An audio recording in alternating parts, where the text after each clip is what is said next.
nobody better at that than Andrew Reinhart. It's time for Becoming Gift. Good morning, Andrew. Good morning, Pat. Dave and Ron, how are you? Wonderful. Good.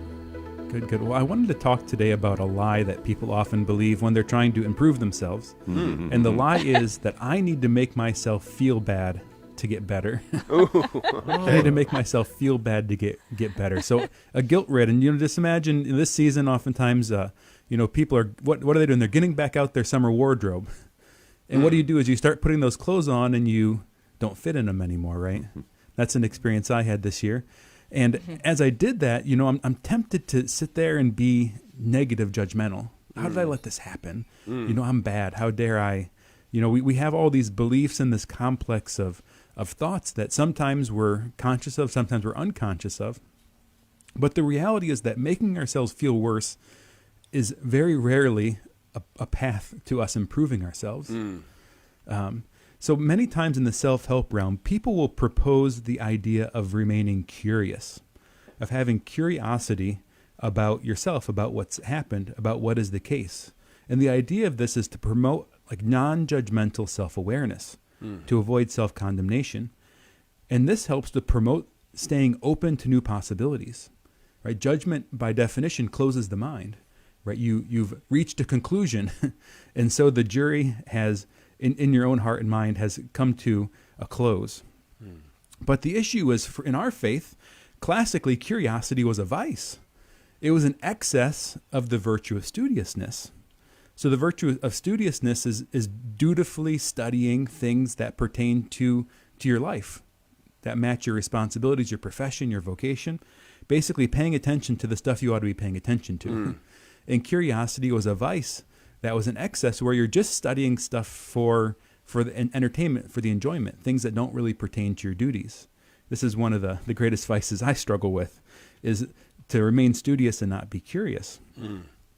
So you can be curious by having the wrong motivation, a kind of prideful learning. You might be immoderately studying or excessively studying for your needs. You might be too focused on passing things, on ephemeral things, and not really focusing on eternal things and good things. Or you might be trying to study something that's really above your capacity, so you're vulnerable to error or leading other people into error because of how you're approaching your study, your learning. So I think a good resolution for this as Catholics, a good term that we could use is actually that we need to bring wonder and awe to ourselves. We need to bring wonder and awe to ourselves. To say we do need this kind of open-minded self-awareness about ourselves, where we don't judge ourselves, where we don't bring kind of this harsh mindset into our own life, so that we can really consider new possibilities, new solutions, learning about ourselves, letting God teach us about our own life. But on the other hand, not slipping into that kind of vicious curiosity where we spend too much time pondering or wondering about things that we don't really need to spend our time with. Right? So let's apply this now to my own life, the situation where you get out your summer clothes and they don't fit anymore. Right? Instead of sitting there and judging myself, being harsh with myself, and condemning myself because of this, I could sit there and ponder and wonder, oh Lord, what has happened? Where am I right now? And having that curiosity, now I sit there and ponder and wonder and say, oh, right now our toddlers aren't sleeping very well. And I'm often not sleeping as much as I could, and my sleep is interrupted. And, when you don't sleep well, you're not as sensitive to insulin. And so you're very likely to gain weight. And, oh Lord, work is stressful right now. And similarly, there's a close relationship between stress and weight gain and increasing your appetite.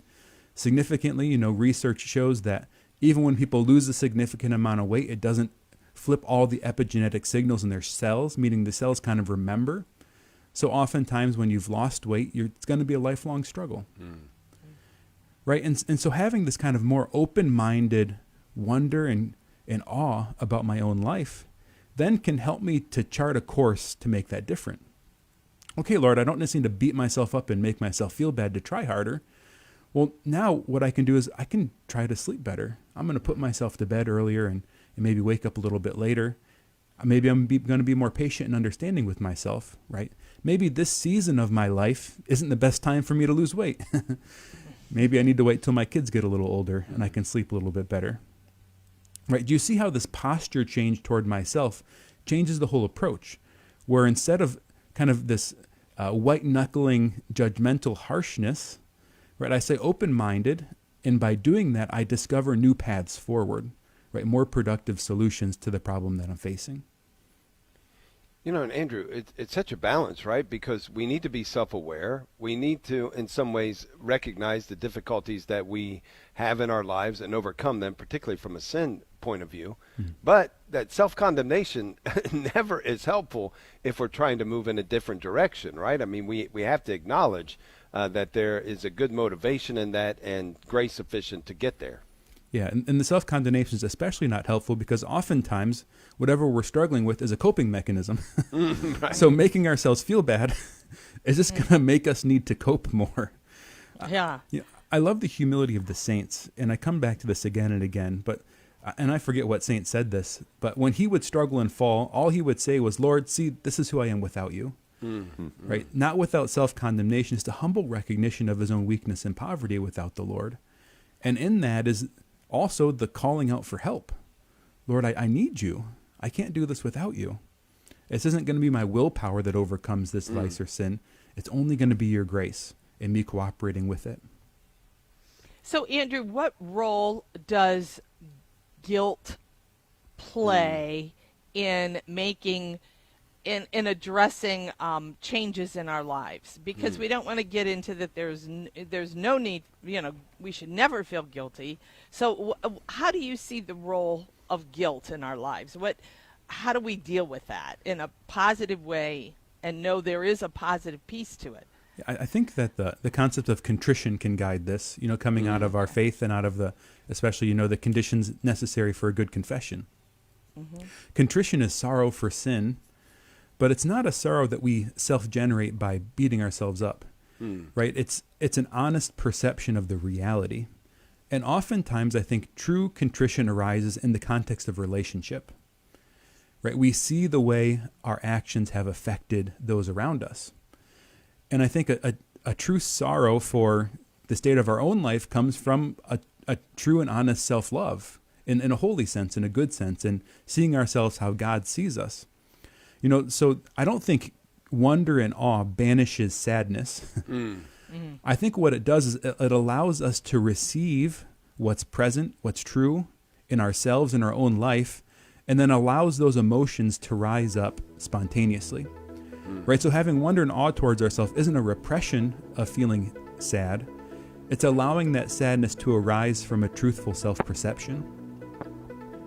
I know we're coming to the end of this segment, but I'm not going to give you homework to do, but I am going to ask if we could circle back around in one of these segments and talk about the difference, further about the difference between being studious and curious and why one is positive and one is negative. I just think more information on that would be great. Let's talk more about it next week. Thanks, Andrew. Yeah.